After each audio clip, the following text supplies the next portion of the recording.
దేవునికి స్తోత్రము. అనుదిన వాక్య ధ్యానమునక ఈరోజు 2025 సంవత్సరము సెప్టెంబర్ నెల 19వ తారీఖు. ఈరోజు ధ్యాన వాక్యము పరిశుద్ధ గ్రంథము నుండి మత్తయి సువార్త 5వ అధ్యాయము 13వ వచనాన్ని మనము ధ్యానించుకుందాము. ప్రియ దేవుని బిడ్డలారా, నేటి ధ్యాన వాక్యము పరిశుద్ధ గ్రంథము నుండి మనము చదువుకుందాము. మత్తయి సువార్త 5వ అధ్యాయము 13వ వచనము.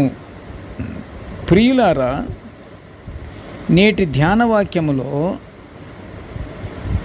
ఎలా ఉందంటే, వాక్యాన్ని అయితే ధ్యానం చేస్తున్నాము, కానీ ధ్యాన వాక్యాన్ని శ్రద్ధతో వినాలి. శ్రద్ధతో విని శ్రద్ధతో ఆచరించాలి.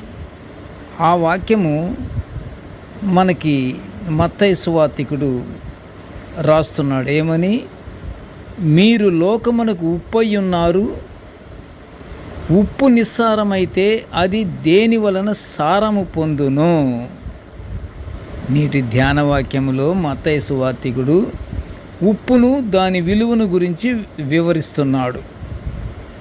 పరిశుద్ధ గ్రంథములో ఉప్పు నమ్మకత్వానికి సూచనగా ఉన్నదని తెలియబడుచున్నది. ఉప్పు అనగా నమ్మకత్వానికి. ఉప్పు నిస్సారమైతే ఏమైపోతుంది? అది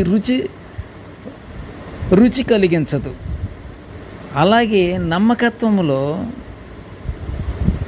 విశ్వాసం అనేది లేకపోతే, నమ్మకం అనేది దేవుని ఎదుట భయభక్తులు కలిగినటువంటి వాళ్ళకే నమ్మకత్వం ఉంటుంది. ఆ నమ్మకత్వము పోగొట్టుకోకూడదు. పోతే ఉప్పు నిస్సారమైతే, ఉప్పు నిస్సారం గురించి ఏ విధంగా అయితే మనము తెలుసుకుంటున్నామో, నమ్మకత్వంలో కూడా విశ్వాసం అనేది లేకపోతే అది సారవంతముగా ఉండదు.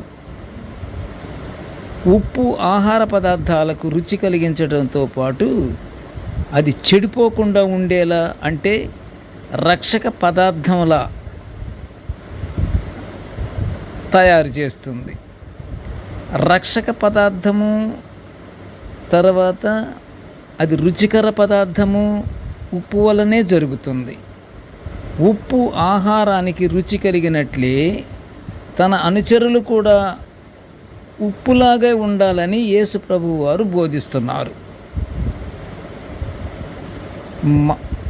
మార్కు సువార్తికుడు కూడా 9వ అధ్యాయము 50వ వచనములో తన తోటి ప్రజలు సారము కలిగిన ఉప్పువారుగా ఉండి ఒకరితో ఒకరు సమాధానముగా ఉండాలని హితో పలికినట్లుగా పరిశుద్ధ గ్రంథము సెలవిస్తుంది.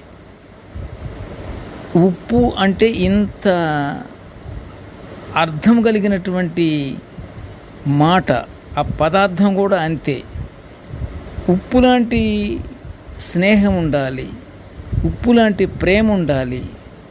ఉప్పు నిస్సారం అవ్వకూడదు, ప్రేమ నిస్సారం అవ్వకూడదు. తోటి ప్రజలతో ఆనందంగా గడపటంలో నిస్సారం అవ్వకూడదు. ఉప్పు గలవారుగా ఉండి ఒకరితో ఒకరు సమాధానపడి ఉండాలి అని పలుకుతున్నాడు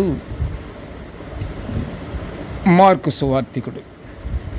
ప్రియ దేవుని బిడ్డలారా, ఉప్పు వస్తువులు చెడిపోకుండా దీర్ఘకాలం ఉంచునట్టి గుణమును సూచిస్తుంది.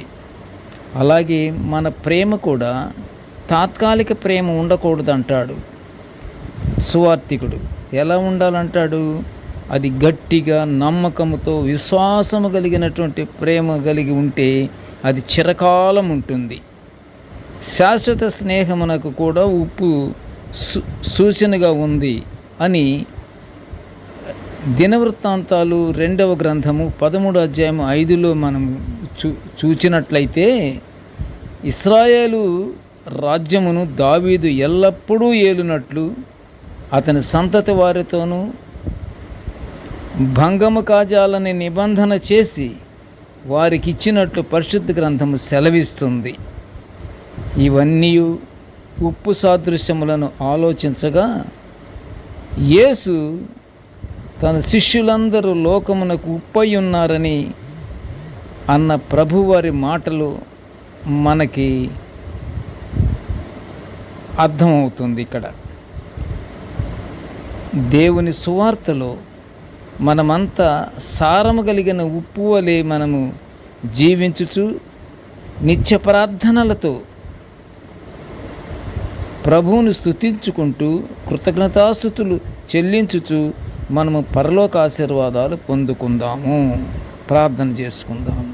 కృపగల తండ్రి, జీవముగల నాయనా, నీకు స్తోత్రములు అయ్యా. నీ యొక్క దివ్యవాక్కులను మేము నిత్యము ఇలా ధ్యానించుకునే గొప్ప భాగ్యాన్ని మాకు అనుగ్రహించినందుకు నీకు ఘనమైన స్తోత్రములు తండ్రి. అయితే మేమందరము తండ్రి వాక్యానుసారముగా నీ యందు జీవించే భాగ్యాన్ని మాకు అనుగ్రహించమని వేడుకొంచుంటున్నాము తండ్రి. నీకు స్తోత్రములు నాయన.